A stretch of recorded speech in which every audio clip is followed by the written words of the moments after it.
Bien, pues la respuesta israelí bombardeando una base iraní ha elevado la tensión en Oriente Próximo en unos niveles nunca vistos hasta ahora. Tenemos ahora la oportunidad de hablar en el canal 24 Horas con Florentino Portero, que es analista internacional y también investigador senior de la Fundación Civismo. Gracias por atender al canal 24 Horas. Muy buenos días y encantado. Señor Portero, las Fuerzas Armadas iraníes aseguran que sus defensas antiaéreas han sido activadas en distintas ciudades del país. En este momento Tel Aviv guarda silencio. Irán también ha rebajado el nivel de tensión, no da mucho valor a este ataque, pero en cualquier caso lo que sí se puede confirmar es que ha habido un bombardeo israelí después de la acción de Irán el pasado fin de semana, del que también pudo hacer un gran alarde Israel de su sistema de defensa. Sí, así es. Parece en el fondo un tema un poco infantil de saber quién tiene la última palabra, ¿no? Irán hizo ese ataque con muchos medios, pero pocos efectos. Sabíamos que no quería provocar un gran destrozo, pero por otro lado no quería parecer como alguien que aceptaba lo ocurrido en Damasco sin más. Ahora Israel viene a decir, bueno, Irán dice que esto se ha acabado ya, pero ellos no tienen la última palabra, la tenemos nosotros, pero también realizamos un acto donde demostramos nuestra capacidad, pero no golpeamos seriamente. Bueno, está claro que las dos partes quieren silenciar el tema, quieren rebajar la tensión, pero no acaban de saber muy bien cómo hacerlo por aquello de que nadie quiere dejar la última palabra a la otra parte. En general, y lo vemos, por ejemplo, en la evolución de los mercados, se descuenta que esto no va a desarrollarse, no va a transformarse en un gran conflicto, pero que en cualquier caso, uno, tenemos el frente de Gaza abierto y en Gaza está Irán, y dos, Irán e Israel están en guerra desde 1979, que no es precisamente antes de ayer. Irán ha repetido en todas partes, incluida la Asamblea General de Naciones Unidas, que para ellos es inaceptable la mera existencia del Estado de Israel y que es incompatible el triunfo de la revolución iraní y el mantenimiento de Israel en el corazón de Oriente Medio. Por lo tanto, el que en estos momentos se trate de rebajar la tensión no puede llevarnos a pensar que el conflicto está resuelto, para nada. Claro, porque Irán también de alguna manera tenía que dar una respuesta a su propia población, pero tampoco tenía que ser, aparte de que no tiene la capacidad armamentística que tiene Israel. Israel también en este momento está haciendo la guerra por su cuenta porque ha desoído el consejo, ¿no?, de la administración Biden de no responder a Irán. Sí, pero vamos a ver. Estados Unidos está en campaña electoral y el señor Biden tiene una agenda electoral muy complicada.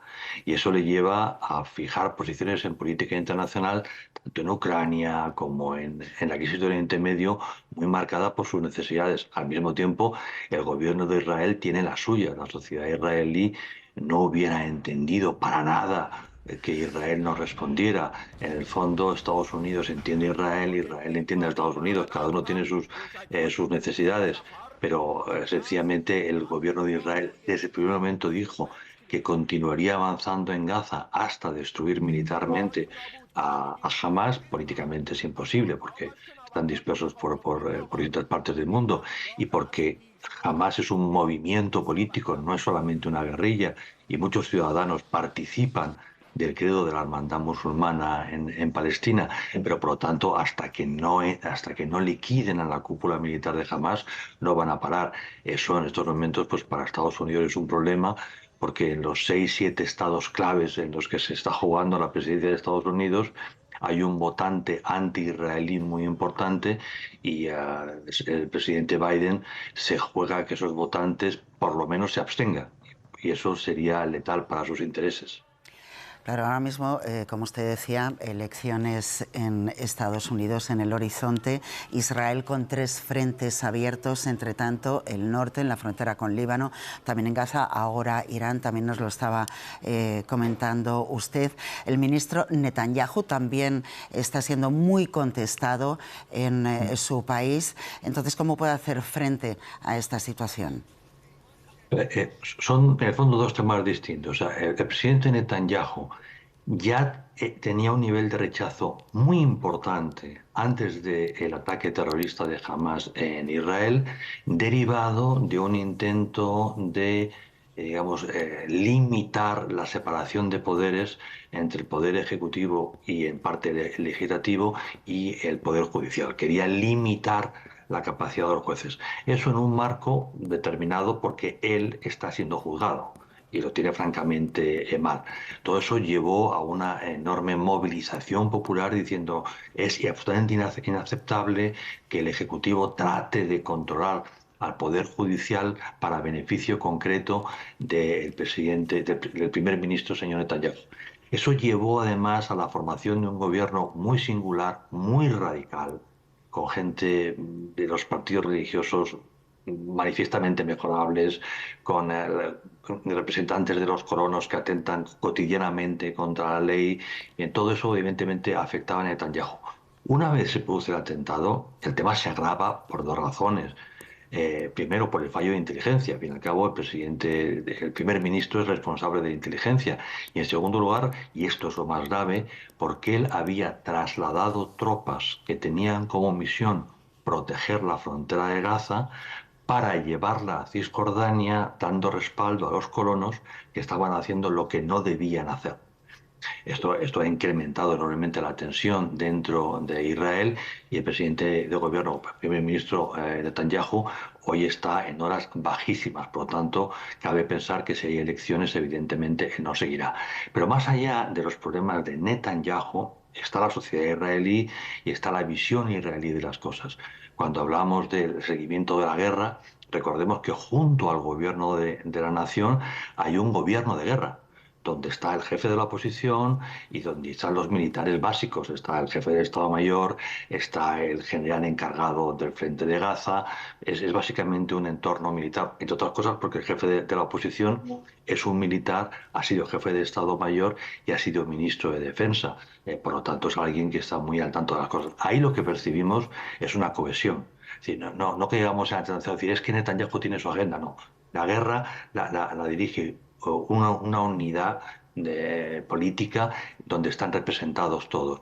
Y los israelíes hoy tienen clarísimo que tienen que descabezar a Hamas y por lo tanto la campaña va a continuar. El qué ocurre, el cómo se administra el problema más que serio de 1,5 millones de personas desplazadas que están allí, que no pueden moverse, es el gran tema. Es lo que preocupa en Estados Unidos, es lo que preocupa a Europa, es lo que nos preocupa a todos. La solución todos la sabemos, y es que se abra la puerta de Rafa y que entre en la península del Sinaí, que es territorio de soberanía egipcio.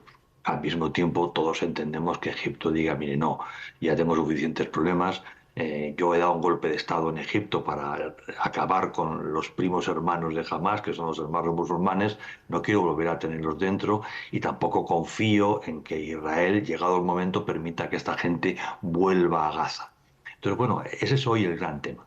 Es cómo se traslada a esas personas, a ese 1,000,000 y pico de personas, sin que los propios guerrilleros de Hamas se involucren y busquen una salida hacia otra parte más segura de Gaza hoy día. Es un problema muy serio y eso explica el parón que ha vivido o que estamos viviendo en estos momentos en la guerra, ¿no? Son ya bastantes días en los que no hay, digamos, una ofensiva como veíamos al principio.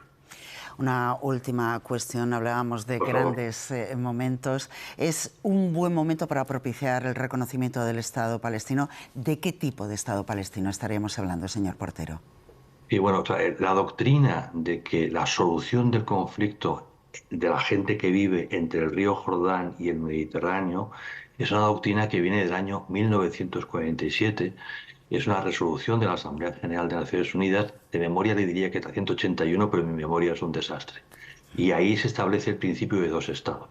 Israel lo aceptó y meses después, en mayo del 48, se proclama la independencia de Israel y los árabes no lo aceptaron, porque implicaba el reconocimiento de Israel. Ese es el origen del conflicto y ese es al mismo tiempo el origen de la doctrina. Esa doctrina es hoy la de la Unión Europea y esa doctrina siempre ha sido la del Reino de España. El problema es cómo ahora se logra ese Estado palestino. que el último gran intento fue el año 2000, el último año de la administración Clinton, donde se llegó realmente a un acuerdo sobre el reparto, pero al final el líder palestino, Yasser Arafat, lo que vino a decir es, mire, estamos todos de acuerdo que esta es la solución, pero es que ya no hay una cohesión en la sociedad palestina que lo respalde. Ya entonces se había roto la sociedad palestina entre los islamistas de Hamas y los nacionalistas de Al-Fatah, hoy al frente de la autoridad palestina. Cuando decimos reconocer un Estado, primero hay que preguntarse qué Estado, qué territorio, qué sociedad, qué gobierno. Eh, Vamos a reconocer a la autoridad palestina. En el año 2005, Israel se retiró de Gaza y le entregó a la autoridad palestina el control de Gaza. Meses después, Hamas había liquidado a la autoridad palestina, los había matado o los había expulsado e impuso lo que hemos llamado el Hamastán, es decir, un Estado independiente controlado por los islamistas. ¿Qué queremos reconocer?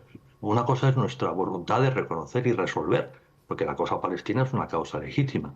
Pero hoy día los palestinos no tienen la unidad suficiente, no tienen un gobierno que se pueda hacer cargo de nada. Por lo tanto, será un acto virtual. Podemos reconocer Palestina como podemos reconocer el planeta Marte, pero eso no quiere decir nada. Eso, por mucho reconocimiento, no va a transformarse en un Estado ni en un gobierno que de verdad pueda representar a los palestinos.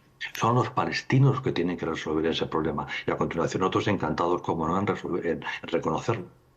Por eso la clave, como usted dice, sería eso. ¿Qué tipo de Estado palestino era al final del que estaríamos hablando? Muchísimas gracias, señor Portero, Florentino Portero, analista internacional e investigador senior de la Fundación Civismo. Gracias por atendernos. Encantado, muy buenos días.